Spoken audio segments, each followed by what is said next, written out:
Hari ini sudah hadir di tengah-tengah kita pengamat politik Public Trust Institute, nggak asing lagi, tamu tetap Tribun Sumsel, Bung Fatur Rahman. Selamat siang, Bung. Selamat malam, Bung Irwanto. Oh, sudah malam ya? Ya. Iya. Ya, hari ini kita mengambil judul Pilpres makin tegang, makin asik.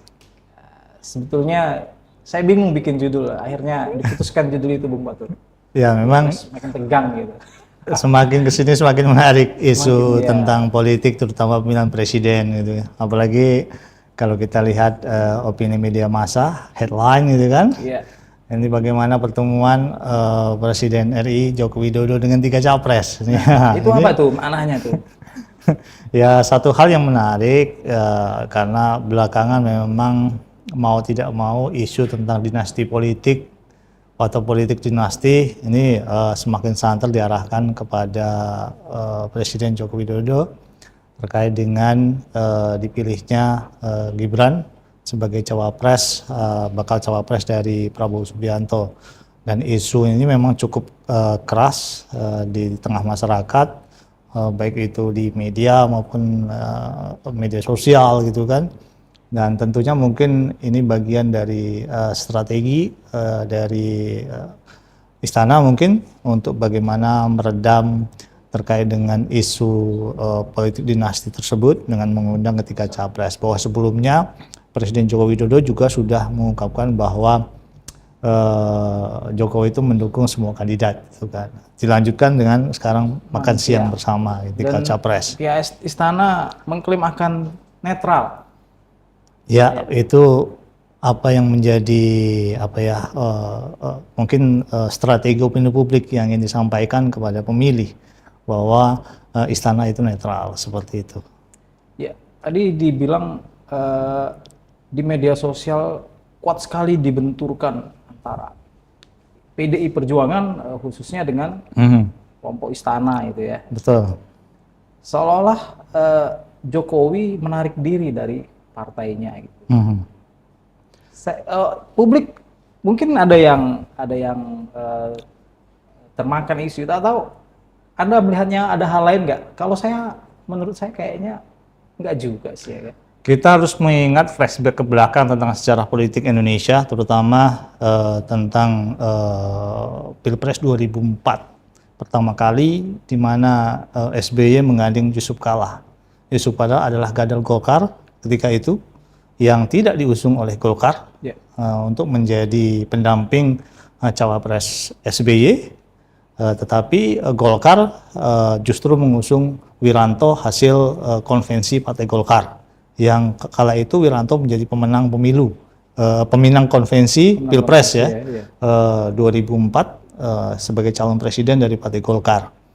Lalu apakah Partai Yusuf Kala itu keluar dari Partai Golkar? Kan tidak. Nah, apakah ini sama dinamika politik di Partai Golkar dengan PDIP? Kita belum melihat hal ini lebih mendalam. Kan sampai saat ini bahwa Presiden Joko Widodo masih kader PDIP. Begitu juga Gibran Rakabuming yang katanya sudah pamit kepada Puan Maharani gitu kan, tapi sampai sekarang belum mengembalikan KTA. Nah, ini kan satu hal yang menarik. Apakah ini bagian dari politik PDIP seperti Golkar 2004? Nah, bisa saja terjadi dinamika seperti ini. Ya, siapapun nanti yang terpilih di antara Prabowo dengan misalkan dengan Ganjar Pranowo, nanti kalau keduanya salah satu yang terpilih masih bagian dari PDIP. Bisa saja seperti itu. Bisa jadi juga ini agenda mengalahkan Anies dengan Muhaimin gitu, bisa nggak? Ya, kalau dalam politik saya pikir tidak seperti itu ya, karena apa? Kita lihat bahwa politik dari Prabowo juga persaingannya begitu ketat dengan Megawati. Artinya ada friksi yang cukup kuat gitu kan. Di sisi ini memang saya melihatnya bahwa semua kandidat saya melihat punya potensi untuk menang gitu kan. Artinya mereka ya bersaing memang untuk menang antara 3 kandidat seperti itu. Tapi ya satu hal yang menjadi menarik adalah bagaimana kalau saya melihat PDIP ini, apakah nantinya Joko Widodo sebagai kader PDIP dan Gibran Rakabuming sebagai kader PDIP ini akan keluar dari PDIP. Kan sampai sekarang dinanti oleh masyarakat sikap itu. Kalau tidak ada sikap yang pasti, jangan-jangan sama seperti Yusuf Kala 2004, di mana ketika itu Yusuf Kala bersama SBY berhasil memenangkan Pilpres 2 putaran 2004. Akhirnya Yusuf Kala tetap menjadi kader Golkar dan selanjutnya menjadi ketua umum Partai Golkar. Ngomongin soal putaran tadi, ini kira-kira berapa putaran nih? Ya, yang paling logis dengan 3 pasang tersebut ya 2 putaran. 2 gitu putaran ya. Ya betul, karena melihat dinamika yang ada 50% persatu kayak yang berat, 40% aja berat. 40% berat ya? Iya betul. Kalau lihat persebaran kekuatan politik 3 pasang tersebut, memang kalau kita lihat sekarang persaingan sudah semakin dinamis, tidak hanya di elit tetapi juga di akar rumput. Saya melihat dinamika itu sangat keras gitu ya. Kita lihat kalau kemarin saya mencoba untuk berkeliling, misalnya ketika berada di Jawa Barat kemarin, terutama di Kota Bogor gitu kan, ternyata dinamikanya juga begitu luar biasa. Tidak hanya saya melihat bagaimana survei memandang tentang Jawa Barat. Kita mencoba untuk mengkonfirmasi di lapangan, walaupun bukan survei gitu kan, kita melihat dialog dengan masyarakat, ternyata dinamikanya juga cukup sengit.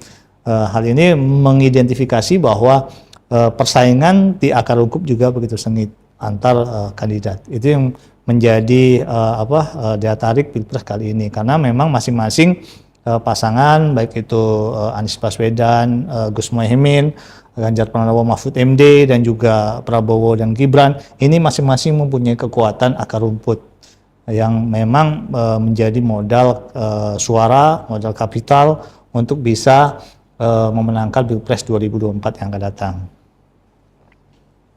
Orang memprediksi suara Pulau Jawa gitu ya. Banyak sekali analisa soal siapa yang menguasai Pulau Jawa itu pasti menang gitu ya. Iya betul, itu memang analisis yang cukup logis. Siapa yang menangkan Pulau Jawa itu bisa memenangkan Pilpres 2024, karena memang secara DPT daftar pemilih tetap itu sangat tinggi, hampir 60% kan numpuk di sana gitu di Pulau Jawa. Artinya ini menjadi jumlah yang sangat signifikan. Tetapi dengan proporsi persaingan kandidat yang saat ini muncul di Pilpres 2004, ini persaingan cukup ketat karena masing-masing punya basis yang cukup bisa dikatakan antar kandidat ini tidak ada yang dominan seperti itu.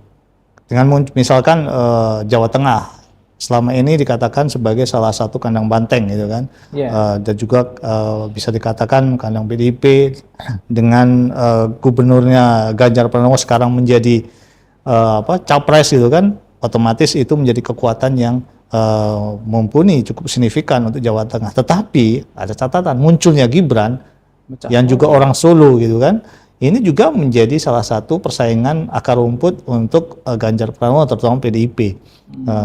Bagaimana nantinya terutama Jokowi efek, Gibran efek terhadap Jawa Tengah ini seperti apa. Nah, belum lagi juga misalkan kekecewaan misalkan dari faksi-faksi lain di Jawa Tengah muncul, itu juga bagaimana sekarang mulai ada dukungan ke arah Anies Baswedan, terutama semenjak masuknya misalkan PKB gitu kan, yang juga punya basis kuat di Jawa Tengah.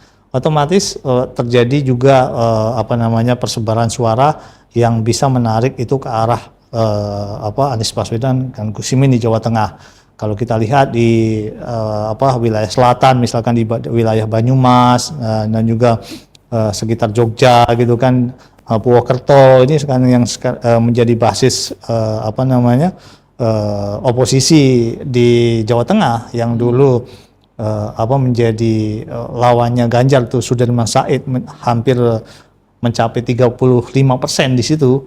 Artinya ini menjadi salah satu modal bagaimana suara itu untuk diperebutkan. Apakah ke depan ini akan menjadi suara modalnya Prabowo atau Anies Baswedan? Apalagi sekarang Sudirman Said yang kala itu diusung oleh Gerindra menjadi cagup Jawa Tengah, sekarang menjadi bagian dari Anies Baswedan, bahkan menjadi juru bicara. Tentunya jejak rekam itu, jejaring itu bisa diolah kembali oleh Sudirman Said dengan bagaimana menghadapi Pilpres 2024 yang akan datang. Artinya Jawa Tengah juga mulai bisa dikatakan mulai bagaimana Ganjar itu perlu waspada gitu dengan masuknya Gibran dan juga masuknya PKB di kubu Anies. Nah, selanjutnya di Jawa Tengah, di Jawa Barat. Jawa Barat ini dulu di 2019 ini menjadi kantongnya Prabowo, bahkan cukup signifikan. 60% sini lebih itu bahkan hampir 70% itu menjadi pemilih Prabowo. Apakah sekarang bisa dikatakan menjadi pemilih Prabowo? Belum tentu, karena di Jawa Barat secara dinamika struktur sosial politik gitu kan, jejaring politik ini mengidentifikasi bahwa kekuatan akar rumput PKS itu cukup kuat di Jawa Barat, dan tentunya ini menjadi modal juga bagi Anies Baswedan. Bahkan beberapa kali, misalkan dulu ada surveinya beberapa lembaga survei nasional yang pernah juga memenangkan Anies Baswedan di wilayah Jawa Barat gitu kan. Ya, ketika itu masih jauh dari pendaftaran Pilpres kan, dan ini tentunya menjadi kewaspadaan juga bagi Prabowo, apakah bisa mempertahankan basisnya di Jawa Barat ini untuk Pilpres 2004. Jangan-jangan nanti juga digerus oleh Anies Baswedan dengan adanya PKS di situ, dan juga belum lagi PKB, dan juga belum lagi Nasdem gitu kan di wilayah Jawa Barat. Tentunya ini menjadi kewaspadaan juga bagi Prabowo. Nah, wilayah Jawa Timur ini yang menarik sebenarnya. Wilayah Jawa Timur menjadi salah satu kandang Nahdliyin gitu kan. Ini adanya Mahfud MD juga dengan adanya Gus Imin, ini persaingan menjadi ketat gitu kan. Walaupun di sini Prabowo tidak menggandeng tokoh NU misalkan, tetapi Prabowo sudah punya modal 2019 yang lalu dengan Mahfud MD sebagai dulu sebagai salah satu kingmaker ya untuk di wilayah Jawa Timur, tim ketua tim pemenangan. Ini bagaimana modal Prabowo di Jawa Timur cukup tinggi. Nah, ini menjadi menarik untuk kita dalami bagaimana nantinya suara Jawa Timur ini. Nah, kalau saya melihat kok ke depan ini 2024 wilayah Jawa ini terbilang merata, saya pikir. Kenapa? Persaingan suara akar rumput akan merata. Sehingga persaingan itu justru tidak lagi di Pulau Jawa, tetapi di luar Pulau Jawa. Luar Pulau Jawa, ya. Kalau saya melihat pemetaan secara struktural politik di wilayah Pulau Jawa seperti itu, sehingga persaingan justru bukan di Jawa lagi, tapi di Pulau Jawa. Karena Jawa, ya. Bagaimanapun kalau di wilayah Jawa itu sudah persaingan merata, artinya yang luar Jawa itu menjadi menentukan, bukan lagi Pulau Jawa. Orang mungkin bisa menganggap bahwa sekarang Pulau Jawa menjadi salah satu penentu gitu kan. Nah, kalau melihat terjadi persebaran pemerataan itu, artinya luar Pulau Jawa akan menjadi hal yang sangat menentukan bagi capres yang ke depan. Artinya wilayah Sumatera Selatan, wilayah Sumatera Utara, termasuk wilayah Sumatera secara keseluruhan, Kalimantan, Sulawesi, Indonesia Timur, itu akan justru menjadi penentu. Siapa yang memenangkan pertarungan di luar Pulau Jawa, itu akhirnya yang akan menangkan Pilpres 2024 yang akan datang. Nah, ini yang hal yang menarik saya pikir di 2024 yang akan datang, ketika terjadi persaingan pemerataan di Pulau Jawa. Orang kan konsentrasi pertarungan sekarang di Pulau Jawa nih. Hampir capres ini menafikan di luar Pulau Jawa dengan dinamika Pilpres. Contohnya Mahfud MD gitu kan, dia mengambil wilayah Jawa Timur, Gus Imin ngambil wilayah Jawa Timur, Prabowo, Gibran wilayah Jawa Tengah. Tidak ada cawapres dari wilayah luar Jawa. Kalau dulu ada Sandi gitu kan, yang bukan dari Jawa, dan bahkan itu dari luar Jawa. Nah, ini yang menarik untuk menjadi menjadi perhitungan di Pilpres yang akan datang seperti Itu apa. kira-kira arahnya kemana? Misalnya di tempat kita lah ya, di Sumsel misalnya. Itu Ya, betul. cenderungannya kalau tahun lalu kan ke Prabowo kalau nggak salah ya. Betul. Ya. Nah, ini sekarang nih arahnya kemana? Orang melihat hasil kerja Presiden Jokowi itu pasti jadi pertimbangan pemilih rasional juga ya nggak? Betul.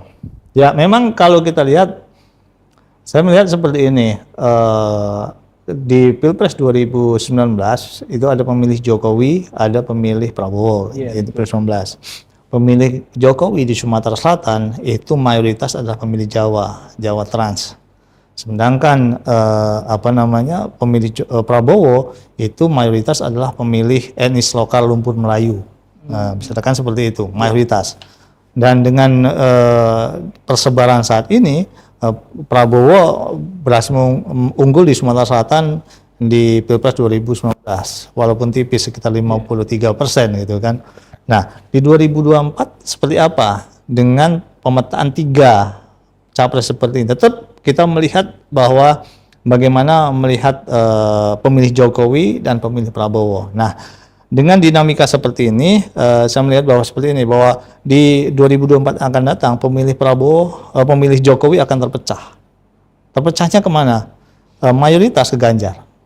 Akan melihat di sini, mayoritas ke Ganjar, walaupun bersaing ketat dengan Prabowo. Pemilih Jokowi itu siapa? Mayoritas Jawa Trans. Angkanya cukup besar kalau di Sumatera Selatan, hampir 31% itu dari jumlah pemilih. Cukup signifikan. Sedangkan untuk Melayu misalkan di Sumatera Selatan ini hampir 52%. Rumput Melayu di Sumatera Selatan. Nah, kemana rumput Melayu 52%? Ini menjadi persaingan antara Prabowo dengan Anies Baswedan. Nah, di survei itu di beberapa lembaga survei yang sudah melakukan survei di Sumatera Selatan itu kelihatan betul bagaimana persaingan antara Prabowo dengan Anies untuk memperebutkan pemilih lokal, etnis lokal rumput Melayu. Nah, bagaimana dengan pendatang di luar itu? Ini juga sama diperebutkan oleh Prabowo dengan Anies. Dan apakah Anies ini tidak punya ceruk untuk di pemilih Jawa? Punya juga, asal bisa menggarapnya. Kenapa? Hadirnya PKB. PKB sebagai pemilih, sebagai parpol yang berbasis Nahdlatul Ulama, Nahdiyin. Nah, di Sumatera Selatan ini banyak Nahdiyin yang berasal dari Jawa Trans. Pusat-pusat pondok pesantren misalkan yang berasal berkiblat ke kultur Jawa. Di Sumatera Selatan ini banyak, daerah Prahiran, misalkan di daerah Oki gitu kan, belum lagi di Musirawas itu juga ada, di Sungai Lilin misalkan, itu banyak basis-basis. Ini kalau digarapnya oleh Anies dan juga PKB bisa saja mendapatkan ceruk dari pemilih pemilih Nahdiyin ini. Dulu mayoritas Nahdiyin memilih Jokowi. Ini menjadi menarik. Artinya apa? Jawa juga punya potensial untuk bisa diambil oleh pemilih Anies Baswedan dan juga Gus Muhaimin di Sumatera Selatan. Dengan melihat dinamika itu, saya melihat bahwa persaingan di Sumatera Selatan cukup ketat dengan hal ini. Misalkan begini, Pulau Jawa, misalkan di etnis Jawa misalkan Ganjar menjadi pemenang, Prabowo nomor 2, Anies nomor 3 misalkan. Tetapi ketika di etnis lokal misalkan Anies unggul misalkan dan juga Prabowo menyusul dan Ganjar menjadi selanjutan, akan jadi perimbangan. Akan jadi perimbangan kalau persebarannya seperti itu. Nanti kita lihat seperti apa, apakah terjadi seperti itu atau tidak. Saya menduganya seperti itu, bahwa terjadi persaingan cukup ketat untuk memperebutkan basis lokal. Saya pikir di Sumatera Selatan ini 30-an% lah, merata. Persaingan 30-an% antar kandidat, dan basis persaingan cukup ketat untuk etnis lokal itu di Palembang. Itu berdasarkan etnis dan kelompok organisasi. Betul. Nah, sekarang pemilih muda kan, pemilih pemula gitu ya. Pemilih pemula ini kan mereka belum mengidentifikasi dirinya bahwa saya ada di kelompok A atau B atau C. Dan jumlahnya ini cukup besar gitu. Itu kira-kira kemana tuh? Apakah pemilih pemula akan memilih capres yang muda, cawapres gitu? Ya, kalau saya melihat pemilih pemula itu lebih kepada rasionalitas. Artinya program yang rasional. Hanya pemilih pemula yang punya berpaham identitas mungkin yang akan memilih pemilih orang muda berdasarkan identitasnya. Itu tetap bisa kita lihat dari sisi itu. Kalau kita lihat dari pemilih muda itu sendiri akan melihat seperti apa program ditawarkan, seberapa menarik program yang ditawarkan dan narasi yang akan disampaikan. Makanya pemilih muda kecenderungan saya pikir lebih dinamis, terutama di Kota Palembang akan lebih dinamis. Dan juga jangan anggap remeh juga bagaimana nantinya penetrasi misalkan money politik gitu kan. Itu bisa saja terjadi ketika orang bingung memilih, ternyata ada yang melakukan money politik, ya sudah ini aja. Ini yang banyak dikhawatirkan gitu kan. Apakah pemilih muda bebas dari money politik? Enggak menjadi jaminan gitu kan. Bagaimana bisa mengkonsolidasikan, mengkoordinasikan pemilih itu justru yang banyak yang unggul di kontestasi baik itu pemilu, pilkada di Sumatera Selatan.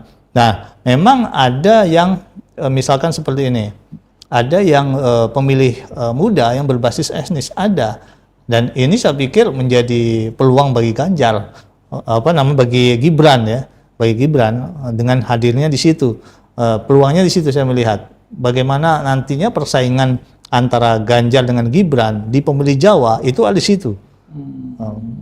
Seberapa menarik pemilih muda etnis Jawa yang jumlahnya 31% itu nantinya akan melihat sosok antara Ganjar dengan Gibran dengan misalkan Anies Baswedan misalkan atau Gus Imin, melihat seperti itu. Kalau melihatnya berdasarkan etnis, otomatis dua ini akan menjadi pertimbangan kuat antara Ganjar dengan Gibran itu sendiri dengan masing-masing capres cawapres, dan itu menjadi salah satu, saya pikir menjadi salah satu peluang bagi Gibran untuk penetrasi di luar Pulau Jawa. Kalau mengambil semuanya saya pikir nggak bisa jadi bisa pemilih muda di wilayah basis trans itu bisa digarap oleh tim-tim pemenangan dari Prabowo Gibran itu sendiri, dan itu tidak sedikit 31%, separuhnya aja itu pemilih muda, itu luar biasa. Sudah menjadi basis yang cukup kuat untuk bisa menambal paling tidak bagi Prabowo untuk bisa memenangkan Pilpres. Begitu juga dengan di etnis lokal gitu kan, seberapa rasional nanti Gibran bisa menawarkan program misalkan terhadap pemilih muda yang berbasis etnis lokal rumpun Melayu ini, diterima apa tidak, atau justru misalkan diterima, bisa jadi itu menjadi modal juga. Tetapi kalau tidak diterima, artinya ada dua hal yang nantinya akan menjadi pilihan lain, misalkan ada Anies Baswedan, ada Ganjar gitu kan di situ, yang akan menjadi perebutan suara misalkan untuk di wilayah Sumatera Selatan. Oke, menarik sekali analisisnya. Saya balik lagi ke putaran Pilpres gitu ya. Siapakah yang akan terdepak duluan? Sekarang banyak sekali survei merilis 3 capres ini. Saya lihat Anies yang paling rendah gitu ya. Sekitar kalau nggak salah ya, 14, di bawah 20 ya. Yang terbaru itu di angka 28 ya, yang di baru yang terakhir itu dari Lipop kalau nggak salah ya. Apakah hasil survei ini mencerminkan suara publik secara utuh gitu? Ya, kita harus bisa memahami begini, survei itulah potret sebelum, gitu kan, yang terjadi sebelum ketika itu dilakukan survei. Apakah itu menggambarkan masa depan? Nah, ini menjadi hal yang menarik untuk dikaji. paling tidak dengan adanya survei itu bisa menjadi pegangan masing-masing pasangan gitu untuk bisa menyusun strategi politik yang dilakukan oleh masing-masing kandidat. Dengan melihat dinamika yang ada, saya melihatnya seperti ini.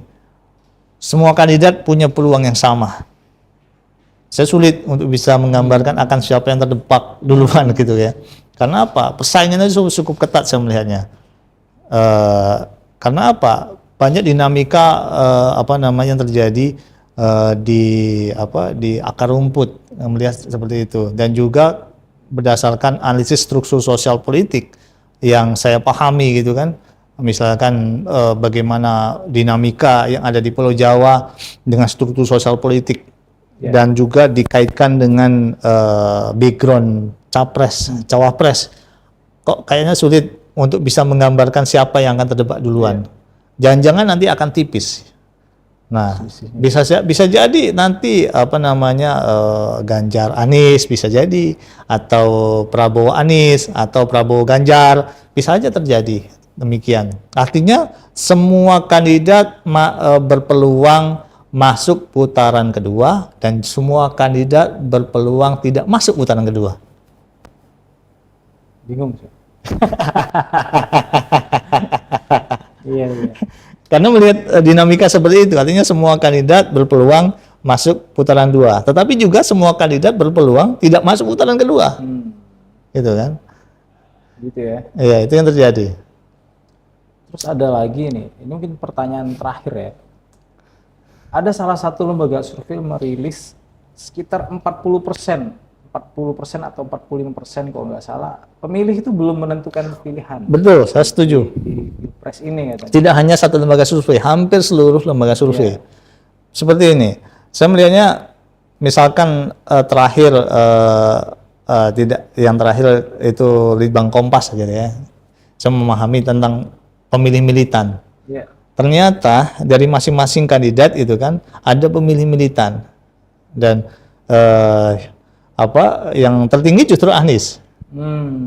Pemilih militan yang tertinggi, baru disusul Ganjar dan Prabowo. Tetapi secara umum gitu kan, apakah dari sisi itu ada Ganjar juga unggul, ada Prabowo juga unggul gitu kan, Anies nomor 3. Tapi dari sisi militansi pemilih, Anies justru leading. Nah, ini kan menarik. Artinya apa?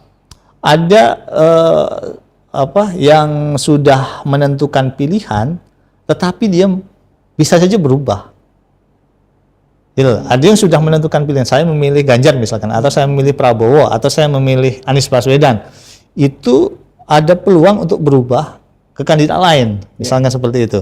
Nah, ini yang menjadi dinamika, dan itu hampir sekitar 40% memang terjadi di kalau melihat dinamika dan juga membaca beberapa lembaga survei yang muncul, yang saya dapat gitu ya. Dan itu artinya cukup tinggi dinamika itu. 40% itu yang diperebutkan, yang belum menentukan pilihan, dan juga yang mungkin pilihannya bisa berubah gitu kan. Artinya sekarang ini bagaimana bisa mengambil suara yang belum menentukan pilihan, tetapi juga bagaimana strategi mengambil suara yang sudah menentukan pilihan untuk kembali untuk bisa kita rebut. Ini yang sekarang terjadi di Pilpres kali ini. Bisa saja menggunakan pendekatan ideologi, bisa menggunakan pendekatan basis program, bisa menggunakan basis yang mungkin yang terakhir paling ekstrim ya, money politik. Ini bisa saja terjadi untuk bisa mengambil segmen-segmen itu, pemilih-pemilih yang bisa berubah. Jangan-jangan dari bagian yang bisa berubah ini menunggu money politik, jangan-jangan ada yang seperti itu. Bisa. Artinya yang tadinya saya sudah mau menginginkan ini. Bagaimana kalau Anda misalkan dikasih 100.000, apakah Anda berubah? Bisa saja berubah. Nah, ini kan menjadi instrumen-instrumen yang menarik terkait dengan dinamika politik. Nah, emang saya pikir dengan melihat ini maka persaingan itu akan menjadi ketat ke depan 2024. Jadi agak sulit untuk bisa menentukan siapa akan masuk di putaran 2. Yang ke depan jangan-jangan semua kandidat punya peluang juga untuk tidak masuk putaran 2 gitu. Oke, mantap sekali analisisnya Bung Fatur. Closing statement nih untuk pemilih-pemilih muda yang belum menentukan pilihan, apa nih pesannya Bung Fatur? Saya pikir untuk ke depan pemilih muda tentunya harus berdasarkan basis intelektual lah ya, apalagi pemilih muda ya kan. Artinya bisa berpikir melihat seperti apa kandidat, bisa melihat apa yang diprogramkan, dan juga artinya pemilih rasional lah, pemilih muda. Nah, setelah itu ya silakan untuk menentukan pilihan. Artinya tidak hanya berdasarkan emosional sesaat itu kan. Selain emosional juga difikirkan apakah yang ingin dipilih itu sudah sesuai dengan rasional atau dengan hati nurani. Mungkin seperti itu. Oke, mantap sekali Bung Fatur analisisnya. Ya, sudah nggak terasa sudah 1,5 jam lebih kita bincang dengan Bung Fatur Rahman, pengamat politik dari Public Trust Institute. Mudah-mudahan bisa memberi pencerahan bagi para pemilih di Sumatera Selatan dan di Indonesia khususnya. Karena Pilpres ini 5 tahun sekali ya. Mudah-mudahan pesta ini bisa kita manfaatkan sebaik mungkin. Jadi makin tegang tuh makin asik ya. Makin asik karena kita melihat beritanya lebih hidup gitu ya. Oke, demikian Tribuners bincang-bincang kita dengan Bung Fatur Rahman. Jumpa lagi pada pekan mendatang dengan tema-tema yang lebih menarik. Wassalamualaikum. Waalaikumsalam warahmatullahi wabarakatuh.